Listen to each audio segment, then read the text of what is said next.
Je viens de perdre tous les intelligents. Mais parler en langue là, tout le monde peut fabriquer maintenant.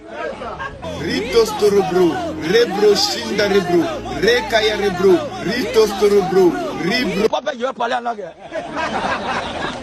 Oh, Madame Nadia, est-ce que vous pouvez parler en langue?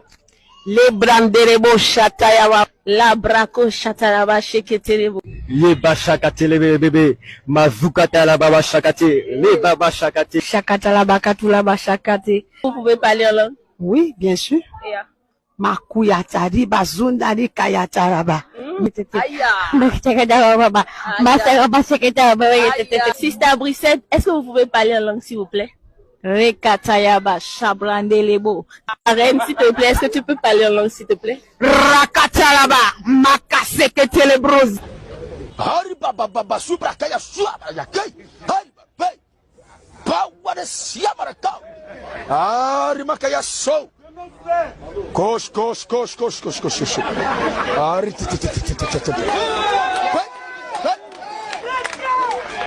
T'as fini de faire ça?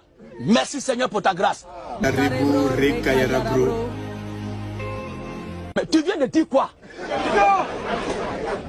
Où est la grâce de Dieu que tu viens d'avoir là? Je parle la langue des anges, la même langue que Michael. J'ai un message à passer à tous ceux qui jouent avec les choses sacrées, qui n'ont plus une crainte vis-à-vis des choses sacrées, vis-à-vis de l'œuvre du Saint-Esprit.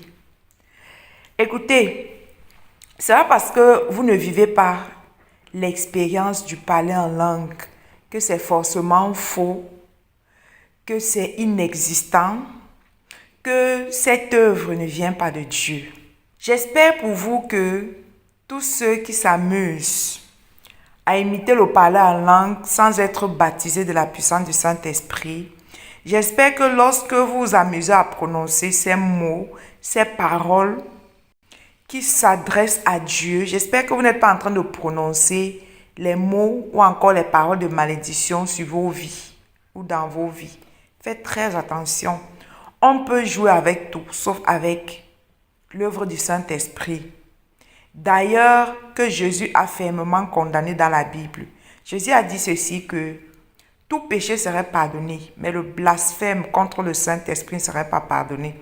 Donc, avant d'ouvrir vos larges bouts sur les réseaux sociaux, à vous moquer de l'œuvre de Dieu, de la puissance du Saint-Esprit, du parler en langue, soit disant que c'est une langue qu'on ne comprend pas, c'est parce que vous ne comprenez pas que ça n'existe pas. Une personne qui parle en langue ne s'adresse pas aux hommes mais à Dieu. C'est parce que vous ne comprenez pas ou que vous n'avez pas encore eu la grâce de vivre cette expérience spirituelle, cette initiation spirituelle, que c'est forcément du mensonge. Méfiez-vous, faites très attention et surtout repentez-vous. Repentez-vous. J'espère pour vous que lorsque vous êtes en train d'imiter ce parler en langue là, vous n'êtes pas en train de prononcer les mots de malédiction sur vos vies. Je l'espère bien. Cette génération, vraiment, je ne sais pas. Tout pour vous est devenu du jeu, quoi. L'œuvre de Dieu pour vous maintenant est devenue un sujet de moquerie. Parce que vous n'avez pas encore vécu cela. Au lieu d'attendre humblement que votre tour arrive pour que le Seigneur puisse vous baptiser de sa puissance, vous permettre aussi de parler en langue, vous préférez vous moquer. C'est pas parce que vous n'expérimentez pas cela que c'est faux, ou que c'est un mensonge, ou que ça n'existe pas, ou que cette œuvre ou le parler en langue ne vient pas de Dieu. Faites très attention. Jouez avec tout, sauf avec l'œuvre du Saint-Esprit. En bon entendeur, salut. Écoutez bien cette langue-là. C'est une langue diabolique. C'est une langue que les pratiquants, ceux qui sont dans les sectes là, ils utilisent ça pour amadouer la foule. Ils utilisent ça pour influencer la foule. Donc vos pasteurs là, je vous avais dit, c'est ça qu'ils utilisent. Écoutez bien, je vais continuer après. Écoutez, hein, c'est une langue qui est parlée nulle part. Il n'y a que eux qui comprennent ce qu'ils disent. Mais vous dites que c'est la langue des anges. C'est pas la langue des anges. C'est des démoniaques. Si vous avez quelqu'un qui est pratiquant là, qui est dans des sectes là, il va vous dire. Si vous avez même un prêtre, il va vous dire. Écoutez bien, hein?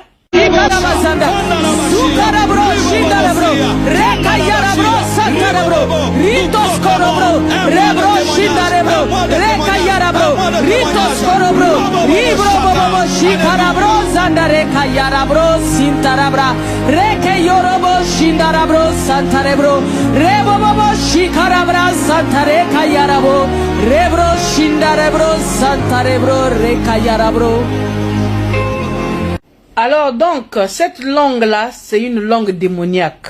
Tous les pratiquants connaissent ça. Si vous avez un prêtre qui pratique, si vous avez des gens à la Rose-Croix, ou bien chez les francs-maçons qui pratiquent, ok? Faites écouter ces mots-là, ils vont vous dire. Donc en fait, c'est des mots qu'on emploie pour vous amadouer. Et souvent, ça s'emploie au moment où la prière, elle est forte. Vous êtes concentré dans la prière. Ils vont vous parler des mots que vous aimez entendre. Parce que vous aimez les miracles, non? Sans miracle, vous ne pouvez pas prier. Vous aimez les miracles. Vous aimez les guérisons. Vous aimez tout ce qui est extraordinaire. Donc, eux, ils le savent déjà en avance. Donc, pendant que la prière est forte là, vous vous êtes concentré à attendre la bénédiction, à attendre le sauveur. Eux, ils sont en train d'envoyer. Ils vous envoient la malédiction avec ces mots-là pour vous aveugler. C'est-à-dire, vous n'avez plus les yeux pour voir. Vous n'avez plus les oreilles pour entendre. Vous avez que la langue pour crier leur gloire. Vous m'avez compris? Donc, si vous avez des gens qui sont dans des sectes là, faites écouter ces mots-là. Pendant que le pasteur est en train de parler là, sa femme là en train de prier sur vous. Elle est en train de vous piétiner. C'est pour cela que vous verrez que quand vous êtes dans leurs églises là, vous réfléchissez pas bien. Vous n'arrivez pas à réfléchir.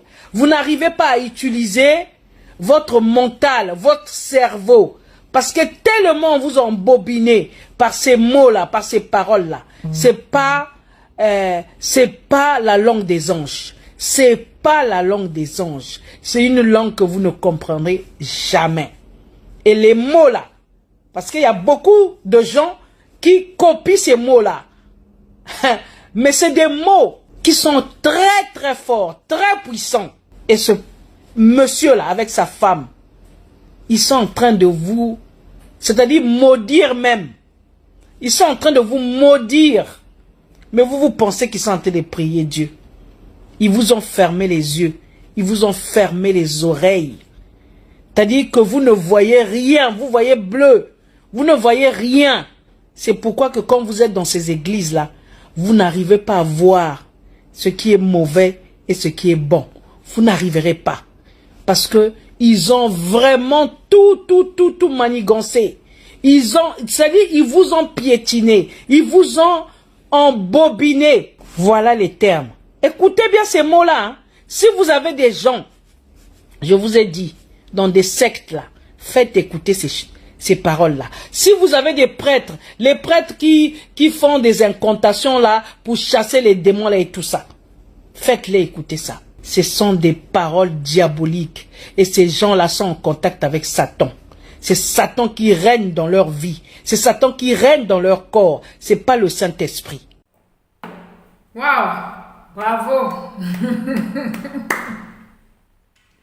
Celle-ci, je me demande si elle lit souvent sa Bible. Je ne sais même pas si elle a une Bible. Waouh! Seigneur! Je ne comprends pas pourquoi le monde est à l'envers. Ces temps-ci, c'est vraiment l'apostasie. Comme disait le pasteur Ivan, c'est grave, je vous assure. Je comprends maintenant pourquoi le Seigneur a posé cette question dans la Bible. Est-ce que quand je reviendrai, trouverai-je la foi sur la terre? C'est devenu terrible. Quelque chose qui devait être normal. Au fait, c'est rare de voir les personnes qui dénoncent les mauvaises choses qui se passent dans le monde. Normalement, les gens devaient plutôt s'acharner pour dénoncer tout ce qu'il y a de mal dans ce monde. Non, ils s'acharnent plutôt pour dénoncer tous ceux qui servent Dieu et qui ont de la visibilité. Je comprends pas en fait. Bref, ce n'est pas de leur faute. Ils sont remplis de démons. La plupart des gens, ils ne savent pas Au fait, on est conduit par quelque chose. Tout être humain est conduit par quelque chose. Si tu n'es pas conduit par l'Esprit de Dieu, tu es conduit par un tout autre esprit. À toi de voir. Tout ça dépend des esprits qui te conduisent. Bon, bref, je vais répondre à cet autre incrédule parce qu'ils sont nombreux. Et quand je vois de tels enseignements, je ne peux m'empêcher. Je suis poussée par le Saint-Esprit pour venir intervenir. Et voilà quoi. Donc, nous allons lire. Elle est en train de parler ici. Elle explique comment le parler en langue. Ah, Seigneur. L'ignorance, c'est quelque chose. C'est pas parce que tu n'expérimentes pas quelque chose dans ta vie comme le spirituel. Déjà, quand on parle de la spiritualité, la spiritualité, c'est quelque chose d'invisible. Déjà, pour commencer. Parfois, ce sont des choses qu'on ne peut pas expliquer, ça s'expérimente. C'est normal que les gens ne comprennent pas. Au fait, sur cette terre, il y a deux catégories d'êtres humains. Il y a ceux qui sont connectés et ceux qui sont déconnectés. Et c'est ceux qui sont... Quand je parle de ceux qui sont connectés et déconnectés, je ne parle pas de ceux qui prient et jeûnent ou des chrétiens de nom. Je suis chrétien non pratiquant. Parce que si elle pratiquait vraiment la secte chrétienne comme Jésus le veut, elle sera plus éclairée, plus illuminée. Elle ne sera pas sur les réseaux sociaux en train de... Bon, bref, on reste poli, d'accord? Bon, nous allons lire. C'est Actes des Apôtres 2, verset 2. Le don de l'Esprit. Quand le jour de la Pentecôte arriva, les disciples étaient tous rassemblés sur le même endroit. Tout à coup, un grand bruit survint du ciel. C'était comme si un violent coup de vent s'abattait sur eux et remplissait toute la maison où ils se trouvaient assis. Au même moment, il vit apparaître des sortes de langues qui ressemblaient à des flammèches. Elles se séparaient et allaient se poser sur la tête de chacun d'eux. Aussitôt, ils furent tous remplis du Saint-Esprit et commencèrent à parler dans différentes langues. Chacun s'exprimait comme le Saint-Esprit lui donnait de le faire. Donc, ce n'est pas étonnant. Déjà, pour parler en langue, il faut recevoir une puissance. Et cette puissance-là, tout le monde ne l'a pas. Donc, c'est normal qu'elle soit indignée. Pour parler en langue, il faut recevoir la puissance du Saint-Esprit. C'est une langue du ciel que Dieu télécharge sur la terre en nous donnant son Saint-Esprit. Donc, j'ai lu, vous avez compris. Déjà, c'est pas tout le monde qui parle en langue. C'est normal que certains soient indignés. Moi-même, avant de faire cette rencontre avec le Seigneur Jésus, je ne parlais pas en langue. Moi-même, je pouvais aussi critiquer parce que je ne comprenais pas. Déjà, c'est une grâce, c'est pas donné à tout le monde de vivre les mystères de Dieu étant sur la terre, de vivre les apparitions, de voir au-delà du voile, de vivre certaines expériences qui n'appartiennent pas à tout le monde.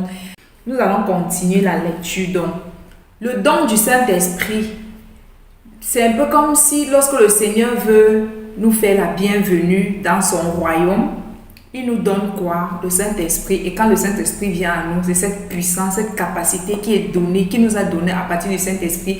Et c'est ce Saint-Esprit qui nous parle, qui nous permet de parler en d'autres langues. Donc nous pouvons être 10 personnes parlant en langue et chacun a sa façon de parler. Il y a ceux qui parlent diverses langues.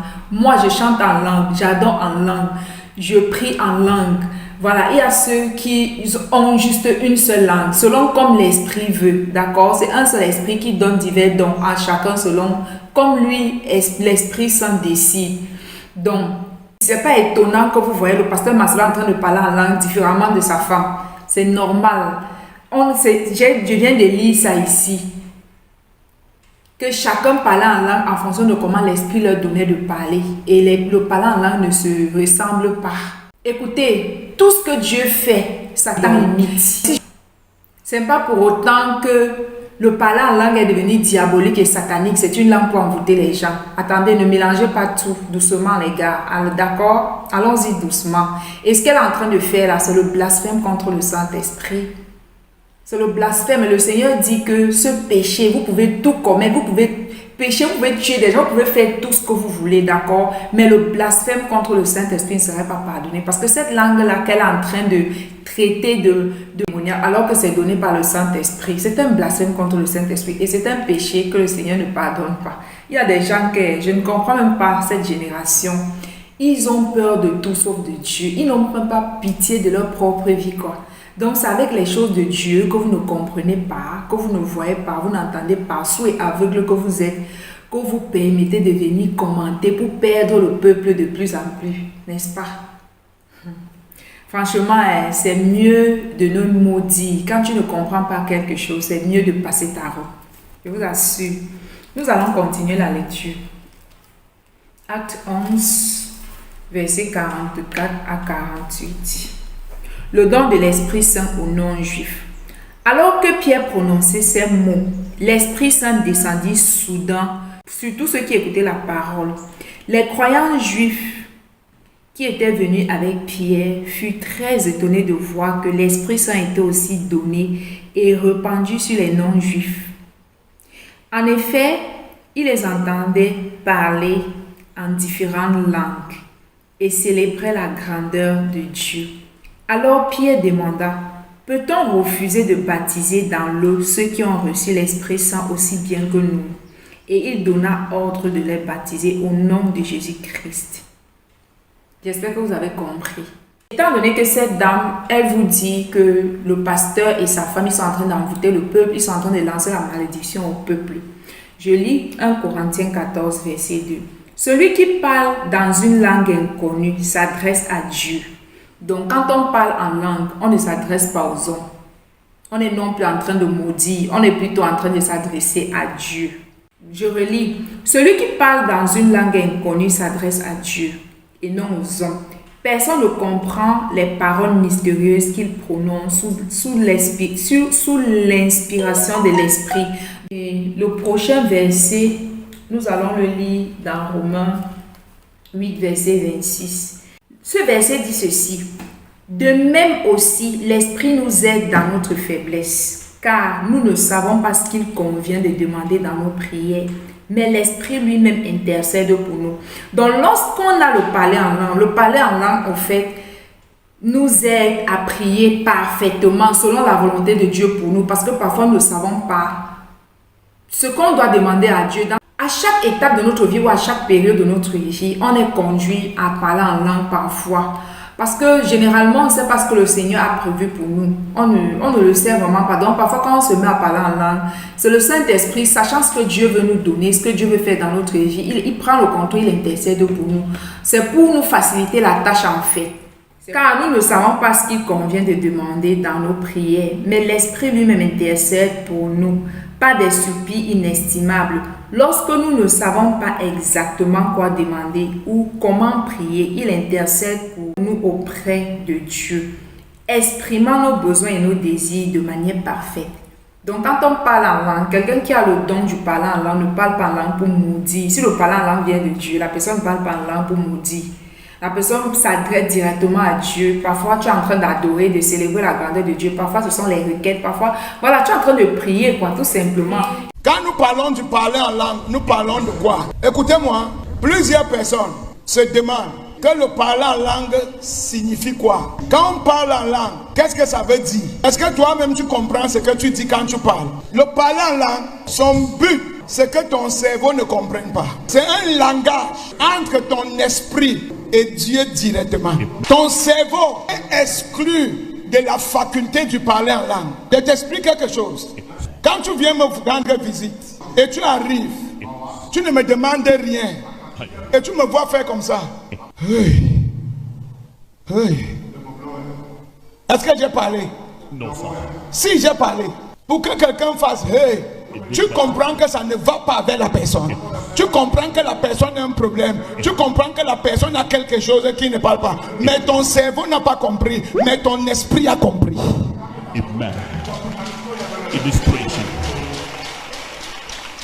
Où tu vois quelqu'un qui fait, est-ce qu'il a parlé? Mais ton esprit perçoit qu'avec celui-ci, ça ne va pas. Il y a quelque chose qui ne va pas. Le parler en langue, c'est la même chose. Le parler en langue, ton esprit ne comprend pas. Ton voisin ne comprend pas. Même Satan ne comprend pas. C'est que le Saint-Esprit qui est en toi pousse des grognements. C'est-à-dire, il y a des cris qui sortent de toi. Par exemple, la sœur qui fait « Aouh! Aouh !» Elle-même ne sait pas ce qu'elle est en train de faire. Elle croit que c'est l'amusement, alors qu'elle est en train de parler. Et la Bible dit, Nous ne savons pas prier comme nous devons prier. Tu peux être en train de prier pour le travail, alors que dans une semaine, on a préparé un accident pour te tuer. Tu n'es pas au courant. Tu n'es pas au... Et toi, tu es en train de prier pour le travail, alors que dans une semaine, tu vas mourir. Mais quand l'esprit saisit ton esprit et que tu commences à prier, tu vas commencer rabatakatapa, alabakata, yapakata. Après, tu vas voir, c'est comme si quelque chose t'a saisi. Tu commences à faire attends. Qu'est-ce qui bouge ta tête? Qu'est-ce qui secoue ta bouche? Qu'est-ce qui te fait crier? C'est l'annulation de l'accident. C'est l'annulation de l'accident. L'esprit est en train d'annuler la... C'est pour cela que le chrétien qui ne prie pas en langue ne peut pas être efficace spirituellement. 1 Corinthiens 14, verset 2. En effet, celui qui parle en langue ne parle pas aux hommes, mais à Dieu. Car personne ne le comprend et c'est en esprit qu'il dit des mystères. Celui qui parle en langue ne parle pas aux hommes. Il parle à Dieu. Il parle à Dieu. Quand j'ai dit qu'est-ce que j'ai dit? Et qui m'a ina ana alanunia eneme ekeninia anamba ikanano elimananu asia. Qu'est-ce que je viens de te dire? J'ai dit à Dieu, aide-moi pendant ce culte. Jesus, out of the consciousness of the prayer. Jesus. Il parle à Dieu et non aux hommes, car personne ne le comprend, même pas Satan. Car tu parles en esprit à Dieu qui est esprit. Maintenant, si tu es un esprit et Dieu est un esprit et tu ne peux pas prier en esprit, tu es limité. Si tu es esprit et Dieu est esprit et tu ne peux pas parler en esprit, tu es limité. Prier avec son cerveau, c'est bien. L'apôtre Paul dit, je vais prier en langue et je vais prier aussi rationnellement. Je vais chanter en langue et je vais prier aussi rationnellement. Mais on prie en langue d'abord avant de venir parler à Dieu rationnellement. Non. Est-ce que pour prier, il faut bavarder? Tu ne bavardes pas que tu vas prier quoi? Mon frère, le règne de l'esprit répond aux fréquences et aux mélodies, aux bruits. Il y a un genre de bruit qui ouvre une certaine porte dans le règne de l'esprit. Le calme aussi est un bruit. La méditation est un bruit. Mais le parler en langue est le bruit le plus fort. Surtout quand ton cœur est pur.